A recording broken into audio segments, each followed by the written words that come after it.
Hi, my name is Norm Kern, and I'm your host for Access MC, Access to Motorcycling. If you're a person who likes motorcycles, this show is for you. Our show takes you to both amateur and professional motorcycle events so you can see them up close in detail. Since you're already an enthusiast, we won't bore you with a lot of talk and other stuff. We want you to enjoy the events. In addition to a wide variety of competition events, we'll take you along on road trips and even do repairs and maintenance now and then. This show is different from the others you have seen. We usually show races, rallies, and other group activities. But most motorcycle riding is done by individuals or couples by themselves on public roads. One of the most popular activities is touring. Back in the 1960s, when I started riding, most motorcycles were not reliable like they are today. Flat tires were very common, and drive chains stretched and broke. Dealers were not used to helping travelers, so any long trip was a real adventure. Today, bikes are more comfortable and reliable, and dealers are better equipped to help travelers. Because of all these things, touring is a lot easier and more popular now. This show is about a motorcycle trip to southern Utah. I love motorcycles, so it is hard for me to admit that the scenery in this video is really the star. By the way, if you really like to ride, this is really a good trip for you. Utah is about 1,500 miles from Dayton, Ohio, one way. There are spectacular places to visit, but each one is 300 to 400 miles apart. Overall, this is about a 4,500 mile trip. My wife Carol can tell you the exact distance and how long it took. The long miles wore her down, but not enough to make her want to stay home. In spite of the hours and distances, there is nothing which matches the experience of being there on a motorcycle rather than riding in a car and seeing the world with a window frame around it. Our video concentrates on the scenery, and I'll try to fill in some gaps and show you where some of these places are as we go. Our trip started in mid-September. We had a long, uneventful ride for 2 days until we passed Denver. Then we had cold temperatures, rain, and fog all the way across the Rocky Mountains, and we had to keep the camera packed. We finally reached clear weather just east of Grand Junction, Colorado. Our video picks up here just as we're coming out of the Rocky Mountains. We were stopped at a construction delay, and that's the point where it quit raining.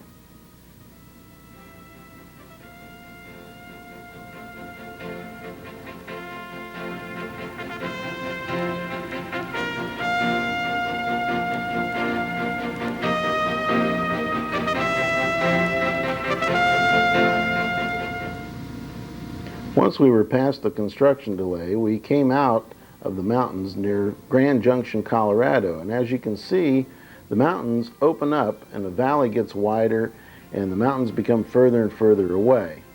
By the time you get to Utah, the mountains are completely gone and you're on a very large plain.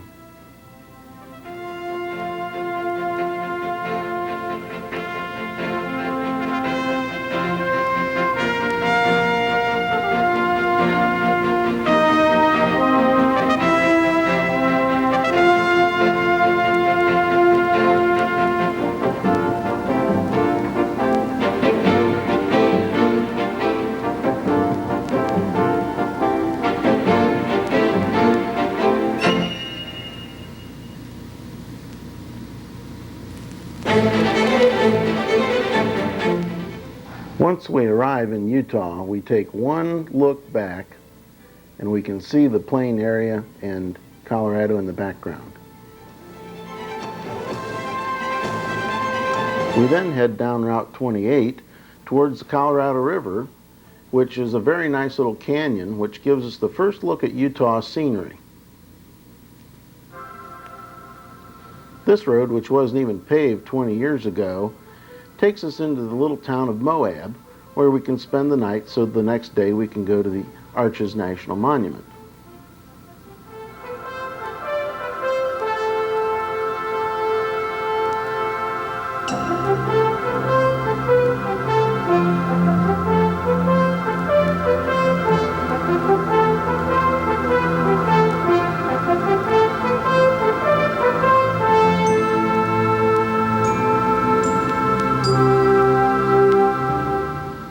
Fisher Towers is a formation off the south side of the canyon, which you can reach by a dirt road. There are about 2 or 3 other dirt roads which offer additional side trips along this route.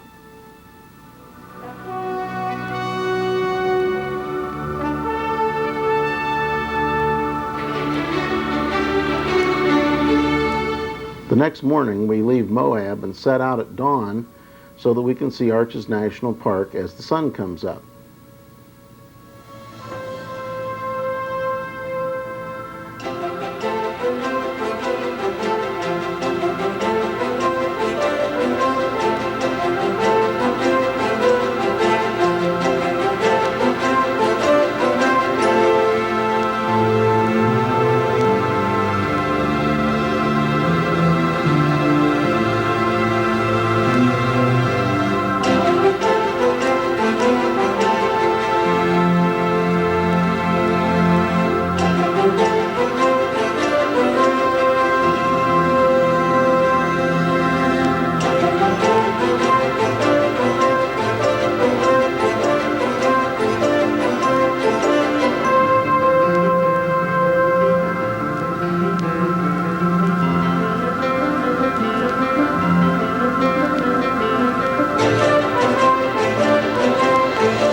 Seeing the rocks at a beautiful place like Arches is a special treat at sunrise. And fortunately for us, it turned out that being there at sunrise was a good idea, because within about 10 minutes after the sun came up, it went behind the clouds, and the clouds gathered for a big rainstorm.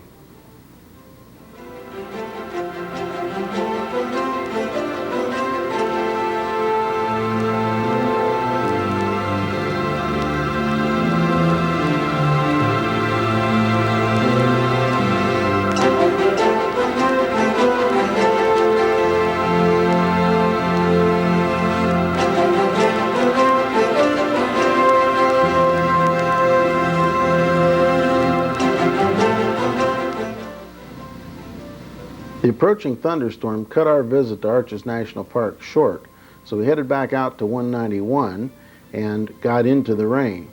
Briefly, we got out of the rain, though, just before we got to I-70.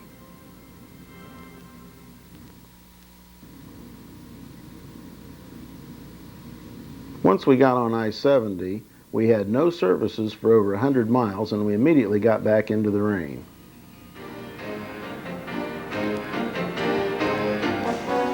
Ultimately, we got off of the interstate to go to Zion National Park.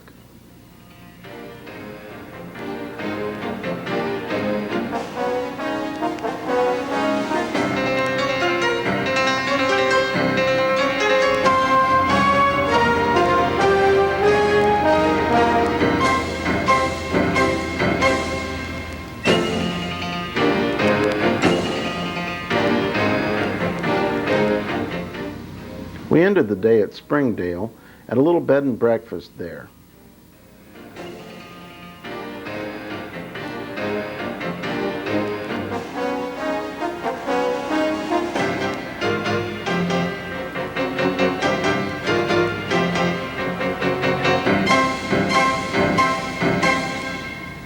They had moved a little cottage there which belonged originally to the National Park Service and had very charming small rooms.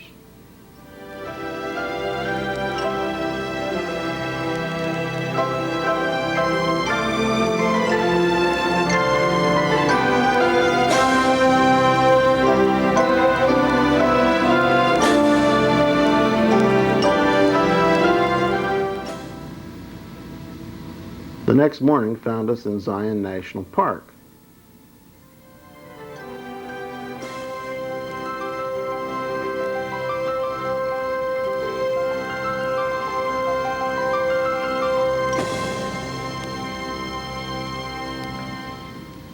Zion National Park provides a very scenic drive through a valley surrounded by cliffs. As you reach the eastern end of the park, you go through a very long tunnel which takes you up out of the valley.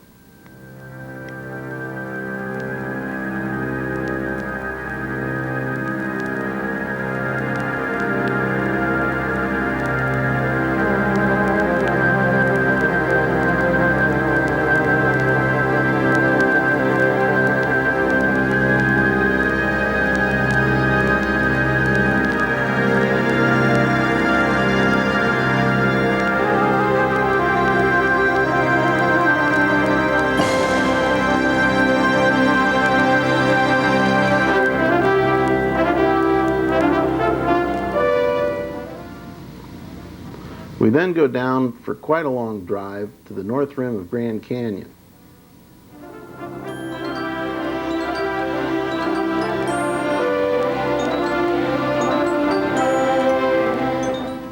Back in the 1930s, the National Park Service built a very ornate lodge on the north rim of Grand Canyon, which has recently been restored.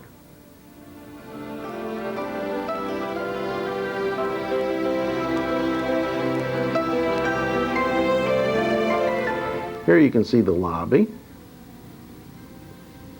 There's also a very nice dining room.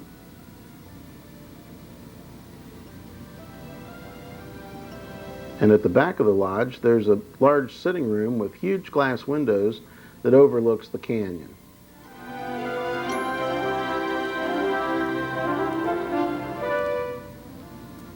Large doors on both sides of the lounge offer access to an outdoor sitting area and trails which go up and down along the canyon rim.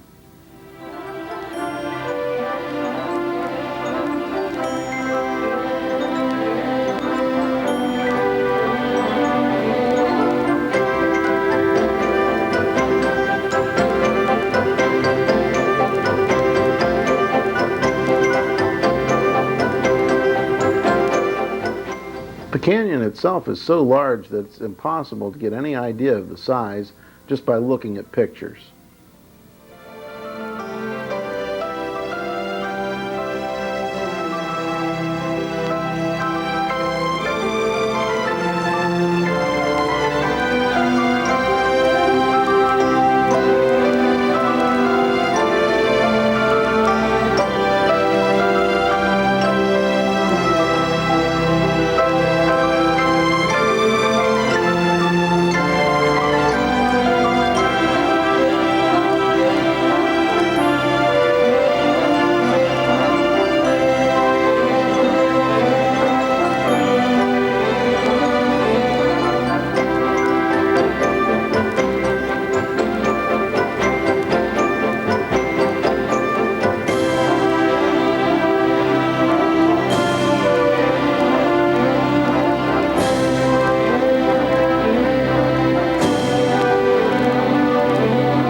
From Grand Canyon, we head back up into Utah, up to the area of Panguitch and to Bryce Canyon.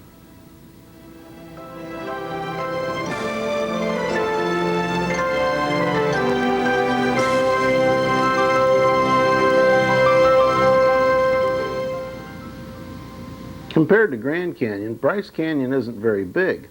In fact, it's not very deep either. But when it comes to colors and when it comes to intricacies, Bryce Canyon is one of the most beautiful places in the United States.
Bryce Canyon's like a lot of other places we've visited.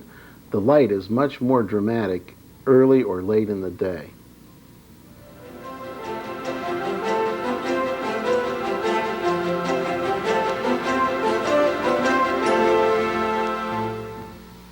One of the major advantages to the small size of Bryce Canyon is that in about an hour you can hike down to the bottom of it and enjoy everything up close.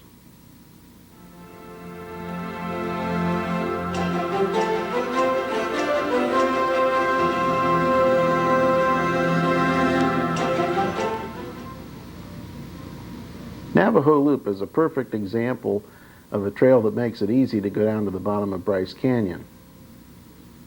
Since we went down there early in the morning, we were very fortunate because we caught up with a tour and had a guide.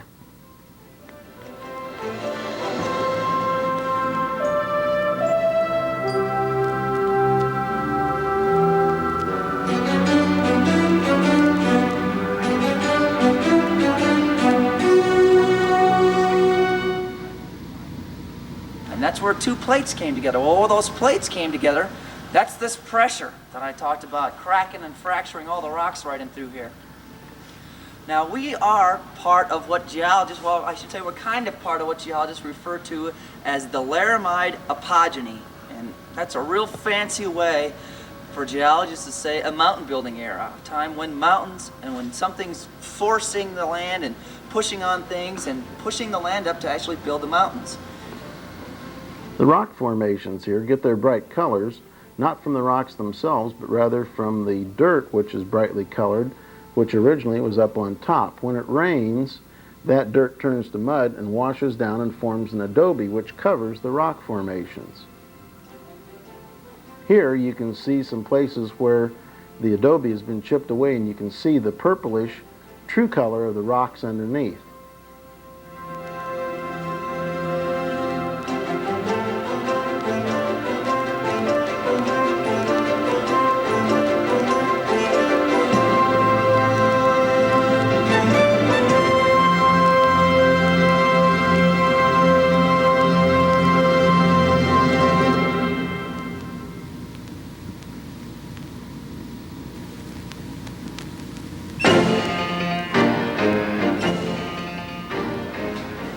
Soft rock that was right in here, now it could be soft for a lot of different reasons, but this soft rock that used to be right in between these two walls right here gets eaten away and gets eroded away, and this comes through, just wears it out, and it digs it out, and it digs this canyon right here.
From Bryce Canyon, we go east on the Boulder-Escalante-Panguitch Highway, which 20 years ago wasn't even paved. It was just a one-lane logging road.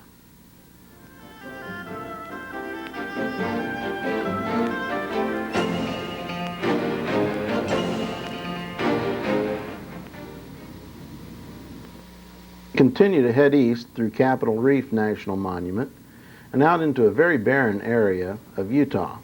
This is very typical of what you'll see at the side of the road.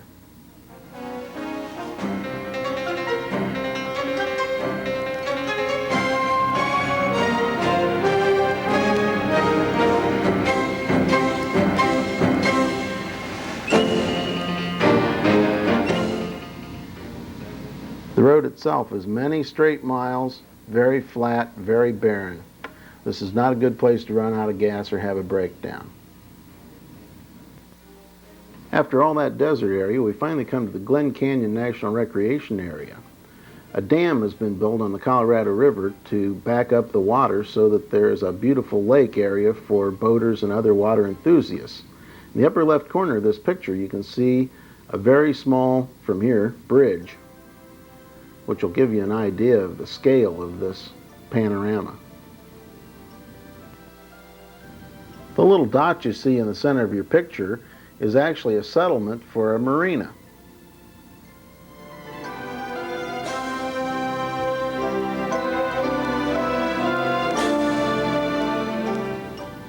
From Glen Canyon, we continued to head south, going through Rawlins, and then on down to our final destination, which is Monument Valley. This has been the location for countless Western films.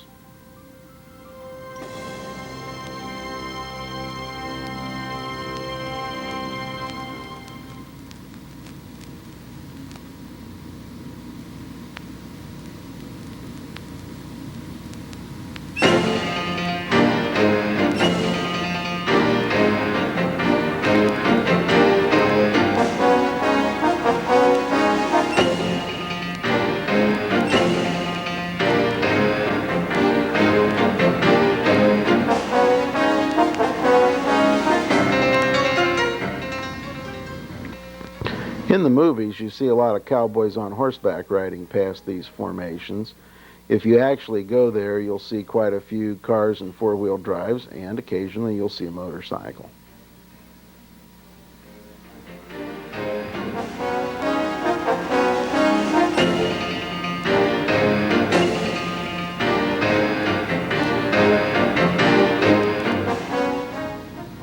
One of the reasons this area is so popular with movie companies is that the ground area is very flat and there are just a few weeds there, so it's very easy to stage chases and so on with a dramatic background.